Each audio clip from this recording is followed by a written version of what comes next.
இன்றைக்கான வீடியோ தாங்க வந்திருக்கு. வீடியோ வந்து சூப்பராக இருந்துச்சு அப்படின்னு தாங்க சொல்லணும். அதாவது நம்ம மாறன் இருக்காங்கல்ல, மாறன் வந்து ஸ்டேஜில் வச்சே நம்ம வீராவுக்கு வந்து எல்லார் முன்னாடியுமே ஐ லவ் யூ சொல்லிட்டாங்க அப்படின்னு தாங்க சொல்லணும். நம்ம கண்மணிக்கெல்லாம் அள்ளி விட்டுருச்சு அப்படின்னு தாங்க சொல்லணும். இன்னொரு பக்கம் பார்த்தா நம்ம இவர் இருக்கார்ல, நம்ம அரவிந்த் இருக்கார்ல, அவர் வந்து டீடோட்லர் அப்படின்னு சொல்லியிருந்தார்ல, அவர் எல்லா பழக்கமும் அவருக்கு இருக்குது அப்படிங்கிற உண்மையும் தெரிய வந்துருச்சு அப்படின்னு தாங்க சொல்லணும். அதெல்லாம் பார்க்குறவங்க சேனலை மட்டும் மறக்காமல் லைக் அண்ட் சப்ஸ்கிரைப் மட்டும் பண்ணிடுங்க. ஃபஸ்ட்டு எடுத்தவொடனே நம்ம மாறன் இருக்காங்கல்ல, அவங்க வந்து மைக்கை வச்சு பேசிக்கிட்டு இருக்கிற மாதிரி தான் காட்டிக்கிட்டு இருக்காங்க. நான் வந்து மாறன் கூட தான் அங்கே கடையில் வந்து ஒர்க் பண்ணுறேன். அவங்கள பற்றி எனக்கு நல்லா தெரியும். அவள் குடும்பத்தையே வந்து அவள் தோளில் வச்சு தாங்கி நிப்பாட்டிக்கிட்டு இருக்கா. அந்த மாதிரி ஒரு பொண்ணு கிடைக்கிறதுக்கு அவங்க குடும்பம் தான் கொடுத்து வச்சுருக்கணும். ஐ லவ் யூ வீரா அப்படிங்கிற மாதிரி சொல்லிடுறாங்க. அதை கேட்டோன்னே எல்லாருமே பயங்கரமான ஷாக் ஆயிடுது. மாப்பிள்ளை வீட்டுக்காரங்க என்னடா அவன் ஐ லவ் யூ சொல்கிறானே அப்படிங்கிற மாதிரி சொல்லிட்டு எல்லாருமே ஷாக் ஆகி பார்த்துக்கிட்டு இருக்காங்க. உடனே அப்படியே நம்ம மாறன் வந்து பேச்சை மாற்றிடுறாங்க. ஆமாம், எல்லாருமே நம்ம வீரா வந்து லவ் பண்ணுறோம்ல, அவங்கள மேலே அன்பு வச்சுருக்கோம்ல, சொல்லுங்கள் எல்லாருமே ஐ லவ் யூ சொல்லுங்கள் அப்படிங்கிற மாதிரி சொல்லி சமாளிச்சிடுறாங்க. சரின்னு சொல்லிட்டு எல்லாருமே I love you Veera, I love you வீரான்னு கத்த ஆரம்பிச்சிடுறாங்க. கடைசியில் மாறன் வந்து 1 second I love you Veera அப்படிங்கிற மாதிரி சொல்லிடுறாங்க. எல்லாருக்குமே ஷாக் ஆயிடுது. ஆனால் அந்த ராஜா இருக்கார்ல, அதாவது இப்போ புதுசாக வந்து என்ட்ரி கொடுத்தாருல, மாறனோட அண்ணன்னு சொல்லிட்டு அவருக்கு வந்து டவுட் வந்துடுது. அதாவது மாறனுக்கும் வீராவுக்கும் ஏதோ ஒன்று இருக்குது அப்படின்னு சொல்லிட்டு அவர் வந்து கண்டுபிடிக்க ஆரம்பிச்சிடுறாரு. சரின்னு சொல்லிட்டு அந்த சீன் முடிஞ்சிடுது. அடுத்த சீனில் வந்து சரி இப்போ வந்து நம்ம டான்ஸு பாட்டு போட்டு நல்லா டான்ஸ் ஆடுவோம் அப்படிங்கிற மாதிரி சொல்லி அந்த ஒரு அக்கா வந்து சொல்கிற மாதிரி காட்டுறாங்க. உடனே பாட்டு போடுறாங்க. எல்லாருமே பயங்கரமாக டான்ஸ் ஆடிக்கிட்டு இருக்கிற மாதிரி காட்டுறாங்க. நம்ம இவர் இருக்காங்களா, ஃபஸ்ட்டு மாப்பிள்ளை டான்ஸ் ஆட கூப்பிடுங்க அப்படிங்கிற மாதிரி சொல்கிறாங்க. சரின்னு சொல்லிட்டு மாப்பிள்ளை வந்து டான்ஸ் ஆட வராரு. அவர் எனக்கு தெரியாதுடா அப்படிங்கிற மாதிரி சொல்லிகிட்டு இருக்காரு. ஆனால் அவங்க ஃப்ரெண்ட்ஸ் எல்லாம் சும்மா போ அரவிந்த் அப்படின்னு சொல்லிட்டு அனுப்பி வச்சிடுறாங்க. அவர் ஸ்டேஜில் ஏறி காமெடி பண்ணிக்கிட்டு இருக்காரு. அவர் சும்மா இருக்காமல் அவரோட ஃப்ரெண்டு, என்ன சிஸ்டர் நீங்களும் போய் ஆடுங்க அப்படின்னு சொல்லிட்டு வீராவை ஏற்றி விடுறாங்க. வீரா டான்ஸ் எல்லாம் வராது, சும்மா இருங்க அப்படிங்கிற மாதிரி சொல்லிட்டு இருக்காங்க. அதெல்லாம் கிடையாது, நீங்கள் ஆடித்தான் ஆகணும் அப்படிங்கிற மாதிரி சொல்லிடுறாங்க. சரின்னு சொல்லிட்டு வேறு என்ன சொல்கிற, எல்லாரும் சொல்லிட்டாங்களே அப்படின்னு சொல்லிட்டு நம்ம வீரா வந்து மேலே ஏறி டான்ஸ் ஆட ஆரம்பிக்கிறாங்க. 2 பேரும் சும்மா அங்கிட்டு ஆடிக்கிட்டு இருக்காங்க. டக்குன்னு பார்த்தா குரூப் டான்ஸர் மாதிரி வராங்க. ஒரு 10 பேர்கிட்ட வந்து வெள்ளை கலர் ட்ரெஸ் போட்டு வர்ற மாதிரி காட்டுறாங்க. அதில் வந்து மெயினாக வந்து நம்ம மாறன் வர்ற மாதிரி காட்டுறாங்க. மாறன் வந்து டான்ஸ் ஆடிக்கிட்டு வர்ற மாதிரி காட்டுறாங்க. உடனே மேலே போய் குரூப்பில் ஆடிக்கிட்டு இருந்தாங்கல்ல, அவங்க வந்து வீராவையும் ஆனந்தையும் கூட கூட்டு வராங்க. ஆனந்தை ஒரு ஓரமாக ஒதுக்கி விட்டுட்டு வீராவை சென்டரில் வச்சு நம்ம மாறன் ஆட ஆரம்பிச்சிடறாரு. அவர் பயங்கரமாக பட்டையை கிளப்பிக்கிட்டு இருக்காரு. இங்கிட்டு பார்த்தா வள்ளி வந்து இது வந்து மாறன மாதிரி தெரியுதே, மாறினா தான் நல்லாயிருக்கும் அப்படின்னு சொல்லிட்டு பார்க்காங்க. அவங்க கண்ணுக்கு மாறன் தெரிய ஆரம்பிச்சிடுறாரு. எல்லார் கண்ணுக்குமே மாறன் தெரியலை. அதாவது வள்ளி மட்டும் அவங்க மாறன் நினச்சி பார்க்காங்கல்ல, வள்ளி வந்து மாறன் நினச்சி பார்த்தோன்னே அவருக்கு கண்ணுக்கு வள்ளி சாரி மாறன் ஆடுற மாதிரி இருக்குது. ஆனால் உண்மையாகவே மாறன் தான் ஆடுறாரு.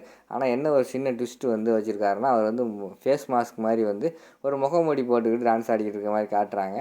கடைசியில் வந்து அந்த சீனை முடிச்சிடுறாங்க. அடுத்து வந்து நம்ம அரவிந்துக்கு வந்து பயங்கரமான கடுப்பாயிருது. எல்லாருமே அரவிந்தை பார்த்து சிரிக்க ஆரம்பிச்சிடுறாங்க. என்னையா அவன் டான்ஸ் ஆடுறான் அப்படின்னு சொல்லிட்டு எல்லாருமே சிரிக்க ஆரம்பிச்சிட்டாங்க. உடனே அவங்க ஃப்ரெண்டு கூட சேர்ந்துக்கிட்டு மச்சான் எனக்கு டான்ஸ் வரலன்னு சொல்லி எல்லாத்தையும் சிரிச்சிட்டாங்களா, ரொம்ப அவமானமாக இருக்குடா அப்படிங்கிற மாதிரி சொல்கிறாங்க. உடனே யார் மச்சான் அவன் ஸ்டேஜில் ஏறி ஓவராக வாய் பேசிக்கிட்டு இருக்கானே அப்படிங்கிற மாதிரி சொல்லிவிட்டு அந்த இடத்துல வந்து அவங்க ஃப்ரெண்டு வந்து நம்ம மாறனை பற்றி கேட்டுக்கிட்டு இருக்காங்க. அவன் வந்து வீரா கூட அங்கே ஒர்க் பண்ணுறான். அது மட்டும் இல்லாமல் வீரா அவங்க அக்காவை வந்து அவங்க வீட்டிலாம் கல்யாணம் பண்ணி கொடுத்துருக்காங்க. அதான் எல்லாம் பொறுத்துக்கிட்டு போக வேண்டியிருக்கு. கல்யாணம் மட்டும் முடியட்டும், அவனை சும்மா விட மாட்டேன் அப்படின்னு சொல்லிட்டு கையில் சிகரெட்டெல்லாம் அடிச்சுக்கிட்டு இருக்கிற மாதிரி காட்டுறாங்க. அந்த பக்கம் வந்து கேஷுவலாக வந்து மாறன் வராங்க. இவங்கள பார்த்தோன்னே ஷாக் ஆகிடுறாங்க. என்னடா வீட்டில் டீ டோட்டல்னு சொல்லி ஏமாற்றிக்கிட்டு இங்கே வந்துக்கிட்டு எல்லா பழக்கம் பண்ணிக்கிட்டு இருக்கானே, இதை முதல்ல வந்து நம்ம வீராகிட்ட தெரிவிக்கணும் அப்படிங்கிற மாதிரி வந்து நம்ம மாறன் யோசிச்சுக்கிட்டு இருக்கிற மாதிரி காட்டுறாங்க. அதுக்கடுத்து அவங்க ஃப்ரெண்டு வந்து சொல்கிறாரு, என்ன மச்சான் அவ்வளோதானா, பார்ட்டி எதுவும் கிடையாதா அப்படிங்கிற மாதிரி சொல்கிறாங்க.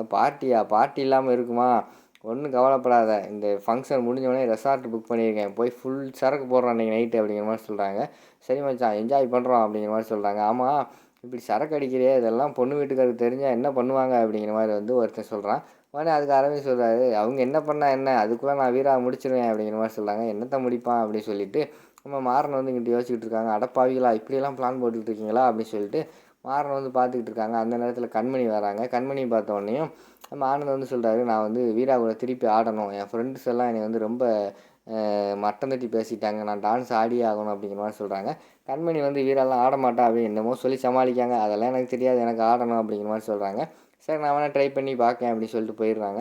சரின்னு சொல்லிட்டு இங்கிட்டு பார்த்தா மாறன் இந்த பக்கம் கிளம்பி வர்ற மாதிரி காட்டுறாங்க. அதுக்குள்ளே நம்ம ராஜா இருக்காங்கல்ல, ராஜா வந்து வள்ளிக்கிட்ட போட்டு வாங்குறாங்க. ஏன் அத்தை நம்ம மாறனுக்கெல்லாம் கல்யாணம் எப்படி அப்படிங்கிற மாதிரி கேட்காங்க. அவனுக்கு பொண்ணு பார்த்துக்கிட்டு இருக்கு அப்படிங்கிற மாதிரி சொல்கிறாங்க. பொண்ணு பார்த்துக்கிட்டு இருக்கா, பார்த்துக்கிட்டீங்களா அப்படிங்கிற மாதிரி கேட்காங்க. பார்த்துக்கிட்டு இருக்கு அப்படிங்கிற மாதிரி சொல்கிறாங்க. எனக்கு என்னமோ டவுட்டாக இருக்குது, அந்த வீராக்கும் மாறனுக்கும் ஏதோ லிங்க் இருக்குதுன்னு நினைக்கிறேன் அப்படிங்கிற மாதிரி வந்து ராஜா சொல்கிறாரு. உனக்கும் தெரிஞ்சு போச்சா, எப்படா கண்டுபிடிச்சா அப்படிங்கிற மாதிரி கேட்டவொடனே, இல்லை அவன் நடவடிக்கையை பார்த்தாலே தெரியுது, அதான் கேட்டேன் அப்படிங்கிற மாதிரி சொல்கிறாங்க. உடனே நடந்ததெல்லாம் சொல்லிடுறாங்க. நம்ம மாறன் வந்து அவளை உயிருக்குயிராக லவ் பண்ணுறான். அந்த பொண்ணுக்கும் மாறன் மேலே கொஞ்சம் ஒரு லவ் இருக்குது. ஆனால் அந்த லவ்வை வந்து அந்த பொண்ணு வந்து வெளிக்காட்டிக்க மாட்டேங்கி. அதை நாங்கள் கேட்டு வெளிக்கொண்டு வரதுக்குள்ளே சட்டு புட்டுன்னு கல்யாணத்தை ரெடி பண்ணிட்டாங்களா அப்படிங்கிற மாதிரி சொல்கிறாங்க. நீங்கள் அதுக்கடுத்து கல்யாணத்தை நிப்பாட்டலையா, சித்தப்பாட்ட எதுவும் சொல்லலையா அப்படிங்கிற மாதிரி சொன்னோன்னே, சித்தப்பாவா, சித்தப்பா தான் அந்த கல்யாணத்தையே ரெடி பண்ணுது, இப்போ போய் சொன்னோம்னா அவ்வளோதான் அப்படிங்கிற மாதிரி சொல்கிறாங்க.